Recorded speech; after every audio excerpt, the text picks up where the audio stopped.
नाशिक शहरात संयुक्त जनआक्रोश मोर्चाने प्रचंड दणदणाट केलाय।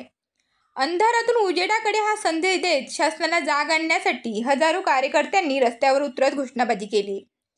बेरोजगारी, स्मार्ट मीटर, खाजगीकरण, प्रशासनातील सर्वव्यापी भ्रष्टाचार, महापालिकेतील गैरव्यवहार, कुंभमेळ्यातील अनागोंदी कारभार, कृषी मंत्री रोजगार निर्मिती कार्यक्रमाअंतर्गत बोगस कागदपत्रांद्वारे झालेला कोट्यवधी रुपयांचा अपहार, MD, ड्रेस, कोयता गँग, अंमली पदार्थ, बिंगो, बुलेट ऑनलाईन जुगारामुळे तरुणाई उद्ध्वस्त होत असल्याचा निषेध यावेळी नोंदविण्यात आला। पोलीस व सत्ताधाऱ्यांच्या मूक पाठिंबा, खड्डेमय रस्ते, आरोग्य व पाणी प्रश्न, काळे ठेकेदार, स्मार्ट सिटी अंतर्गत कोट्यवधी रुपयांची उधळपट्टी अशा अनेक मुद्द्यावरून आंदोलकांनी सरकारवर जोरदार हल्लाबोल केलाय। या जनआक्रोश मोर्चामध्ये शिवसेना ठाकरे गट आणि महाराष्ट्र नवनिर्माण सेनेने सक्रिय सहभाग घेत सरकारवर कडाडून टीका केली आहे।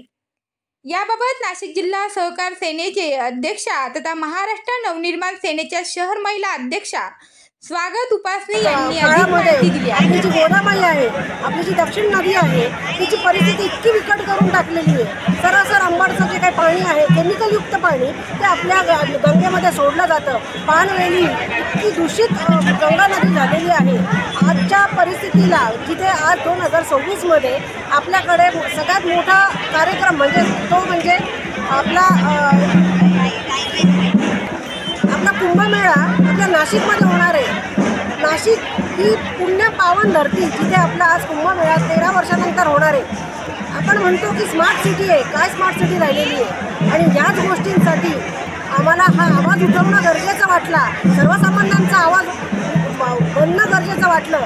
कारण आज जी गंगा नदी आहे, गंगामाई आहे, त्या गंगामाईला आत्तापर्यंत कोट्यवधी रुपये लावलेले आहेत। मला हा प्रश्न करायचा आहे तुम्हाला, तुमच्या मार्फत पूर्ण जनतेकडनं हा सत्ताधाऱ्यांना प्रश्न आहे की इतके कोट्यवधी रुपये गेले कुठे? गंगा नदी तर एवढी मलिन आहे, दूषित आहे, तर त्याचे पैसे गेले कुठे? आणि याच करता हा जो मोर्चा आहे, हा आपला मोर्चा सगळ्यांसाठी आहे। आणि कृपया सगळ्यांनी याच्यामध्ये सामील होऊन